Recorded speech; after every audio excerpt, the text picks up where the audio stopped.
Bonjour tout le monde, donc très belle journée aujourd'hui sur les marchés pour le récapitulatif. J'ai réussi à faire un beau profit. En plus, c'était ma cinquième journée de payout sur 4 comptes. Donc ce soir, je vais pouvoir retirer avec Top Step plus de 6500 US, soit je crois 8000 Canadiens, quelque chose comme ça. Mais bref, assez parlé des profits. On va regarder ensemble les trades de la journée. Donc aujourd'hui, une journée un peu différente de d'habitude. Vous allez voir. J'ai décidé de commencer à regarder et le Nasdaq et le Dow Jones et donc je vais pas overtrader, je vais quand même m'en tenir comme d'habitude à 1 à 2 trades maximum par jour. Mais simplement, je trouvais que le Nasdaq ces derniers jours ne bougeait pas beaucoup, donc j'ai préféré commencer à aussi analyser le Dow Jones avec la même stratégie bien sûr de cassure. Comme vous allez voir en plus, finalement aujourd'hui, ben, c'est le Nasdaq qui aura bougé le plus. Mais bref, on va tous parler de ça maintenant. Donc, juste pour pas vous mélanger, je vais vous montrer juste un graphique à la fois. Donc, très simple. Aujourd'hui, on avait ça ici pour le Nasdaq. Donc, j'avais tracé une ligne de support qu'on voit ici. J'avais ma ligne de résistance ici. On peut voir qu'elle a été retestée plusieurs fois, une fois, deux fois, trois fois, quatre fois, cinq fois. Et puis ici, on voit, on a été testé une fois, deux fois, trois fois. Donc, on voit que le marché, il a fini par donner une bonne opportunité. Il y a la moitié des gens, je dirais, dans le groupe Discord aujourd'hui, ils ont pris ce trade-là. Puis vous allez voir, moi, j'ai pas pris ce trade-là, j'ai pris le trade sur le Dow Jones. La simple et unique raison pourquoi j'ai priorisé le Dow Jones, c'est que on avait ce support-là ici. Et donc, je me suis dit, puis en plus, on avait un autre support qui était juste en bas. Donc, je me suis dit, théoriquement, si je veux vraiment être sécuritaire, je devrais pas prendre le trade ici, mais attendre cette cassure-là qui est ici. Et je calculais, je me disais, bon, je vais simplement prendre 30 pips, donc pour risquer environ 25 pips, c'est pratiquement du 1 pour 1, c'est 1.1 de ratio. Et donc, vous allez voir, j'ai priorisé le Dow Jones, mais on voit que le trade sur le Nasdaq était aussi très excellent. Là, on voit qu'on a été un peu plus agressif et qu'on l'ait pris sur la première cassure ou qu'on a été conservateur et qu'on a attendu la deuxième cassure. Dans tous les cas, on voit euh, le Nasdaq est vraiment allé toucher les plus bas complètement en bas ici. Mais maintenant, je vais vous montrer moi mon trade de la journée.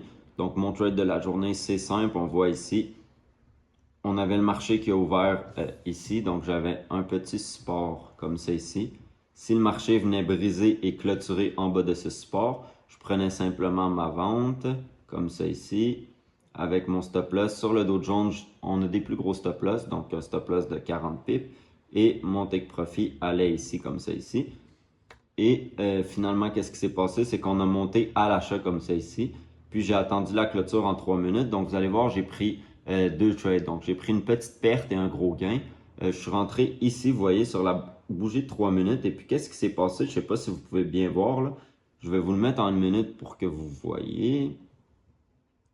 Je suis rentré ici, puis on voit que le marché est venu me sortir. Donc, si j'aurais eu un stop loss juste un peu peut-être plus grand, j'aurais pu m'en tirer. Mais bref, j'ai juste pris ma perte donc de 40 pips.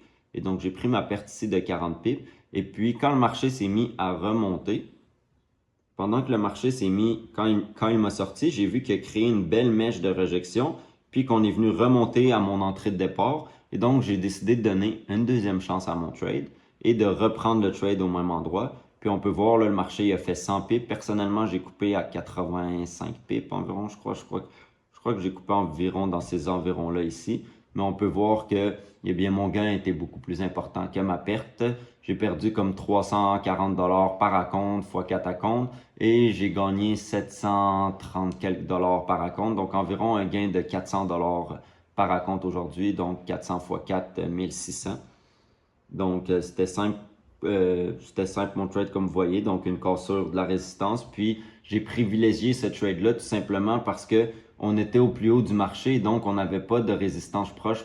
Je pense que la prochaine résistance, il fallait la regarder en 4 heures. Puis elle était comme dans ces environs-là ici. Donc ça nous laissait vraiment un 110 pips, 120 pips de jeu versus le Nasdaq. Et bien avant la prochaine résistance au support, vous avez vu, on avait simplement 30 pips. Finalement, comme vous avez vu, le Nasdaq a respecté aucun support ni aucune résistance, puis il est simplement venu descendre en bas complètement.